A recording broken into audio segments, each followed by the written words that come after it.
मेरा नाम राज है और मैं एक मध्यम वर्गीय परिवार से ताल्लुक़ रखता था। मैं और नकुल बहुत अच्छे दोस्त थे। लोग हमारी दोस्ती की मिसालें देते थे। हम दोनों एक दूसरे पर अपनी जान तक छिड़कने के लिए तैयार रहते थे। नकुल ने मुझे भी अपने सगे भाई से ज़्यादा ही माना था। हम दोनों एक दूसरे को बचपन से जानते थे, एक साथ पले बढ़े, स्कूल, कॉलेज, यहाँ तक कि एक ही यूनिवर्सिटी में हमने पढ़ाई पूरी की।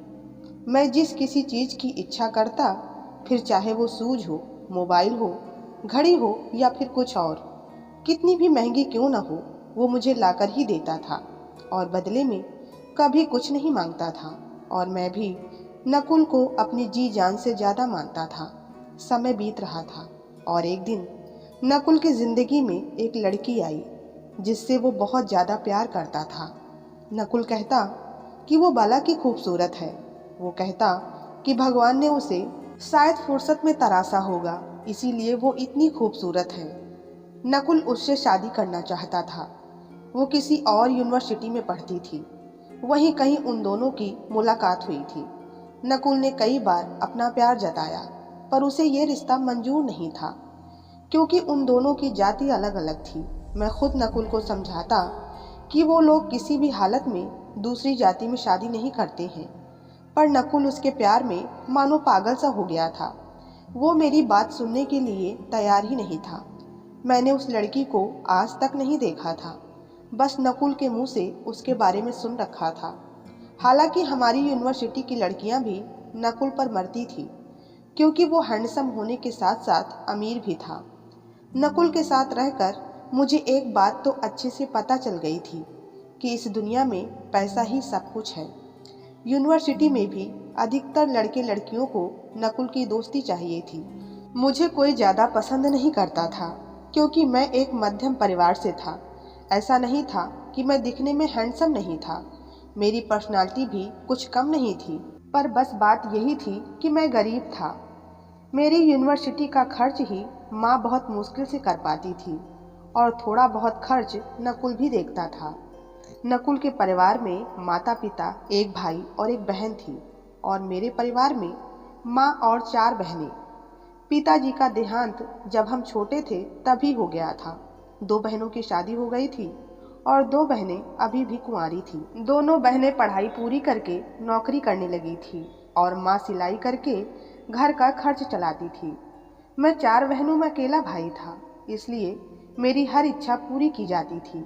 मेरा बहुत लाड प्यार होता था। नकुल अब बहुत अस्वस्थ रहने लगा था। कहता कि मैं अब उस लड़की के बिना नहीं रह सकता। उसकी एक ही इच्छा थी कि वो लड़की उससे बात करे ताकि वो उसे अपने मन की बात बता सके, पर उस लड़की ने उसे एक बार भी मौका नहीं दिया। एक गाड़ी उसे लेने आती और वो बैठकर चली जाती। अब मुझसे ही नकुल की हालत देखी नहीं जा रही थी। मैंने अब सोच लिया था कि मैं खुद उस लड़की से बात करूंगा। नकुल मुझे मना कर रहा था, पर मैंने उसकी एक नहीं सुनी। मैं उसकी यूनिवर्सिटी के गेट पर खड़ा था। वो लड़की गेट से बाहर आई। देखा तो उसने गले में एक स्कार्फ पहना हुआ था और सभ्य कपड़े पहने हुए थे। वो आगे बढ़ ही रही थी कि मैं उसके सामने खड़ा हो गया और बोला कि एक्सक्यूज मी, मुझे आपसे कुछ बात करनी है। नकुल मेरे पीछे खड़ा था। ये मेरा दोस्त इतनी दूर से यूनिवर्सिटी यहाँ आता है सिर्फ आपसे बात करने। क्या आपको पता है, ये आपसे बहुत प्यार करता है और आप उसकी तरफ देखती तक नहीं। इतना सुनते ही उसने मेरे मुंह पर एक जोर से थप्पड़ जड़ दिया। बोली कि तुम दोनों को शर्म नहीं आती, एक लड़की को ऐसे रोक रहे हो। तुम्हारे घर में माँ बहन नहीं है क्या? मुझसे रहा नहीं गया और मैंने गुस्से में नकुल से कहा कि तुम्हें अभी भी इसी लड़की से शादी करनी है। तब नकुल कहने लगा कि इसके लिए तुम ही जिम्मेदार हो। मैंने पहले ही तुम्हें मना किया था, इसमें उसका कोई दोष नहीं है। आगे उसकी जगह और कोई भी लड़की होती तो वो शायद यही करती। खैर, नकुल ने उस लड़की के बारे में अपने घर में बताया और उसके घर वाले भी राजी हो गए। नकुल के घर में किसी चीज़ की कोई कमी नहीं थी और उसके घर वाले भी उसकी शादी के लिए लड़की ढूंढ ही रहे थे। दूसरे दिन वे उस लड़की के घर नकुल का रिश्ता लेकर पहुँचे। तब वहाँ वो लड़की तो मौजूद नहीं थी। वहाँ उसकी चाची, चाचा और चचेरा भाई था। जब नकुल के पिता ने कहा कि हम अपने बेटे के लिए आपकी बेटी का हाथ मांगने आए हैं, तो वे ये सुनकर थोड़ी देर तो चुप बैठ गए। नकुल के पापा आगे कहने लगे कि हमारे घर में किसी चीज़ की कोई कमी नहीं है, आपकी बेटी हमारे यहाँ बहुत खुश रहेगी। नकुल ने हमें पहले ही बता दिया था कि सरिता के माँ बाप नहीं हैं। तब सरिता के चाचा चाची कहने लगे कि देखिए, हम उसके चाचा चाची हैं, इसलिए हमें थोड़ा समय दीजिए, क्योंकि हमारे यहाँ दूसरी बिरादरी में शादी नहीं करते। इतना सुनकर नकुल के माता पिता वहाँ से चले आए। कई दिनों तक सरिता के घर वालों के फ़ोन का इंतजार किया। थक हार कर नकुल के पिता ने ही उन लोगों को फ़ोन मिलाया। रिंग बजती रही पर किसी ने फ़ोन नहीं उठाया। काफ़ी देर बाद सरिता की चाची ने फ़ोन उठाया, पर इस रिश्ते के लिए साफ इनकार कर दिया और फ़ोन काट दिया। अब नकुल बहुत शांत शांत रहने लगा था। वो घर से बाहर तक नहीं निकलता। पर मेरी समझ ये नहीं आ रहा था कि इतना अच्छा रिश्ता ठुकराने की वजह क्या होगी। 3 महीने का समय बीता और एक दिन सरिता के चाचा ने नकुल के पापा को फ़ोन करके इस रिश्ते के लिए हाँ कह दी। नकुल ये सुन के बहुत खुश था, पर उसके माँ बाप और मैं यही सोचे जा रहे थे कि इतने समय बाद अब कैसे उन लोगों ने इस रिश्ते के लिए हाँ कहा। पर नकुल को इन सब की कोई परवाह नहीं थी। वो तो यही सोचकर खुश हुए जा रहा था कि आखिर उसे उसका प्यार मिल ही गया। दोनों परिवार की सहमति से सगाई तय हुई और आज सगाई का दिन था। नकुल ने सरिता के लिए हीरे की अंगूठी बनवाई। घर के सभी लोग बहुत ही खुश थे। आज जब नकुल की होने वाली पत्नी तैयार होकर नीचे आई तो मैं उसे देखता ही रह गया। मेरे मन में यही ख्याल आ रहा था कि काश ये लड़की मेरी ज़िंदगी में होती तो मेरी तो ज़िंदगी ही बदल जाए। मुझे अब नकुल से ईर्ष्या होने लगी थी। मैंने कॉलेज से लेकर यूनिवर्सिटी तक सरिता जितनी सुंदर लड़की आज तक नहीं देखी थी। नकुल ने सरिता का नंबर उसकी मौसी से लिया। नकुल ने उसे फ़ोन मिलाया तो उसने उठाया ही नहीं।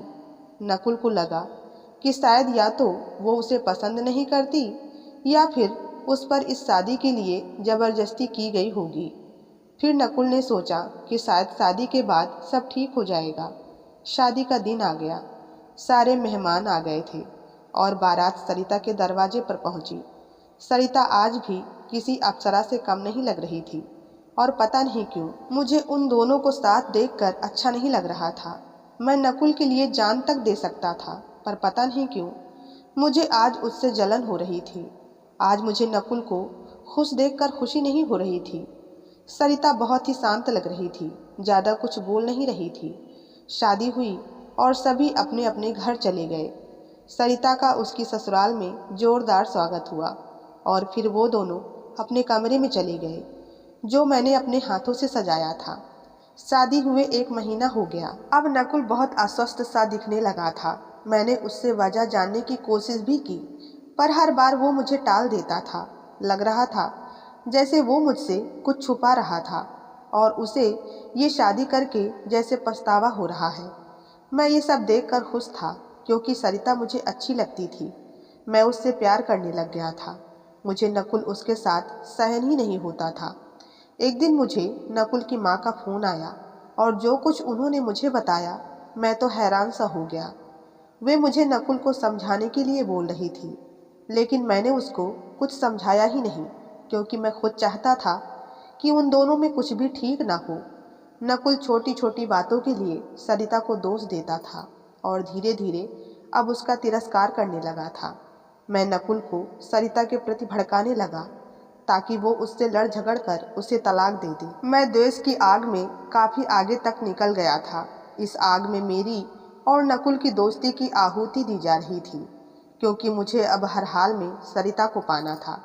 सरिता लड़ झगड़ कर मायके चली गई थी, लेकिन अभी तक नकुल ने उसे तलाक नहीं दिया था, जिस वजह से मैं अब नकुल को मारने के प्लान बनाने लगा, पर हर बार मैं असफल हो जाता। एक दिन एक होटल में डिनर करने के बाद मैं नकुल के लिए जूस लेकर आया, जिसमें मैंने जहर मिला दिया था। थोड़ी देर बाद ही वो बेहोश होकर गिर गया और कुछ पलों बाद उसके मुंह से झाग आने लगा। मैं उसे देख डर सा गया, पर किसी को शक न हो इसलिए मैं उसे अस्पताल ले गया। मैंने उसके माँ बाप को भी फ़ोन कर दिया था, पर तब तक डॉक्टर ने उसे मृत घोषित कर दिया, जिसे सुन नकुल की माँ वहीं जोर जोर से रोने लगी। थोड़ी देर बाद सरिता और उसके भाई बहन भी अस्पताल आ गए थे। उनका भी रो रो कर बुरा हाल था। नकुल का अंतिम संस्कार करके हम सब घर पहुँचे।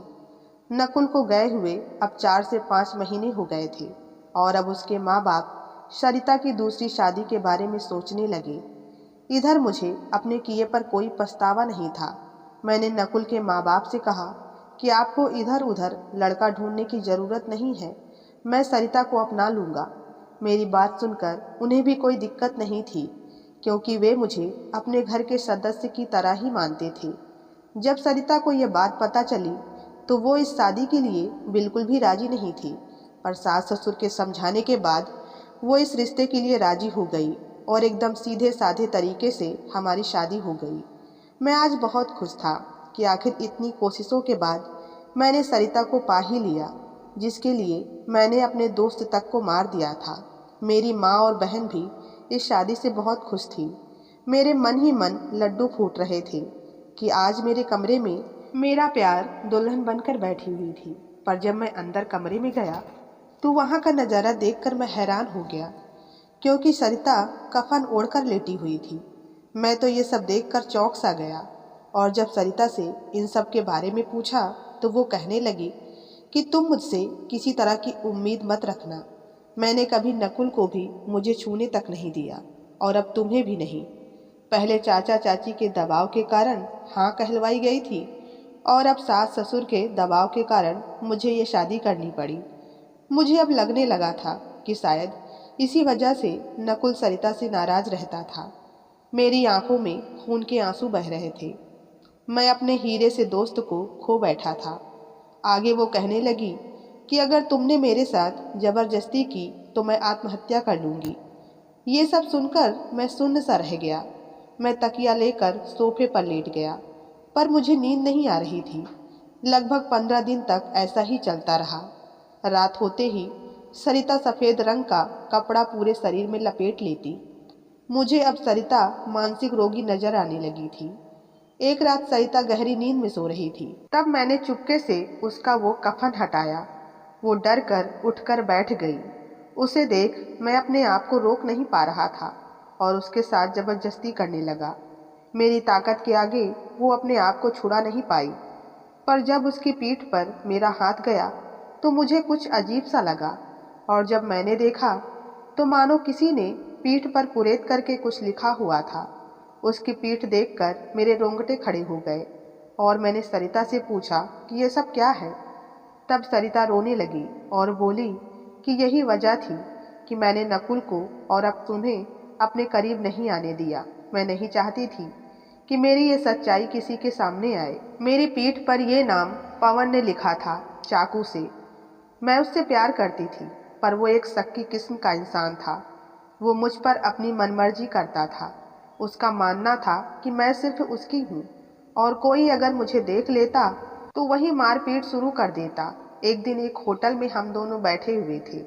मैंने शॉर्ट कपड़े पहने हुए थे और कुछ लड़के मेरी पीठ की तरफ देखे जा रहे थे, जो पवन से सहन नहीं हो रहा था। वो मुझे वहाँ से कमरे में ले गया और फिर मेरी पीठ पर धारदार चीज से वार करते हुए अपना नाम लिखा। मेरी पीठ पूरी तरीके से खून से सराबोर हो गई थी। मैं दर्द से कराह रही थी और वो कह रहा था कि इससे अब कोई और तुम पर बुरी नज़र तक नहीं डालेगा। मैं पवन से छुटकारा चाहती थी। उसी दौरान चाचा जी का ट्रांसफ़र दूसरे शहर में हो गया। मैं खुश हो गई कि चलो पवन से पीछा तो छूटा, लेकिन कुछ महीनों बाद पता चला कि मैं माँ बनने वाली हूँ। जब मैंने ये बात अपनी चाची को बताई तो उन्होंने मुझे बहुत खरी खोटी सुनाई और मेरा अबॉर्शन करवाया। तब से मेरे चाचा चाची का रवैया मेरे प्रति सख्त हो गया था। उसी दौरान नकुल का रिश्ता मेरे लिए आया। चाचा चाची ने मुझ पर दबाव डालकर उस शादी के लिए हाँ कहलवाई। मैंने नकुल को खुद से इसीलिए दूर रखा था ताकि उसे मेरी सच्चाई पता न चले, क्योंकि मैं उसके लायक नहीं थी। ये कहकर सरिता रोने लगी।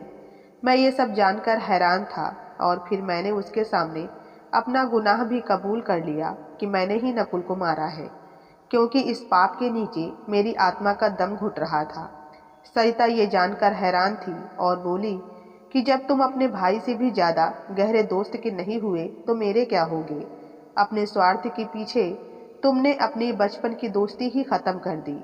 सुबह उठते ही सरिता मेरे घर से चली गई। दोपहर तक मेरे घर पर पुलिस आ गई। मैंने बिना किसी विरोध के अपना जुर्म स्वीकार कर लिया। आज मैं अकेला था, ना मेरे पास मेरा दोस्त था और ना मेरा प्यार। आज मैं पश्चाताप की आग में जल रहा हूँ। लोग सच कहते हैं कि दूसरों के साथ गलत करोगे तो खुद के साथ भी गलत ही होगा। तो दोस्तों, आपको ये कहानी कैसी लगी कृपया कमेंट में ज़रूर बताएं और कहानी पसंद आई हो तो वीडियो को लाइक और चैनल को सब्सक्राइब करना ना भूलें। धन्यवाद।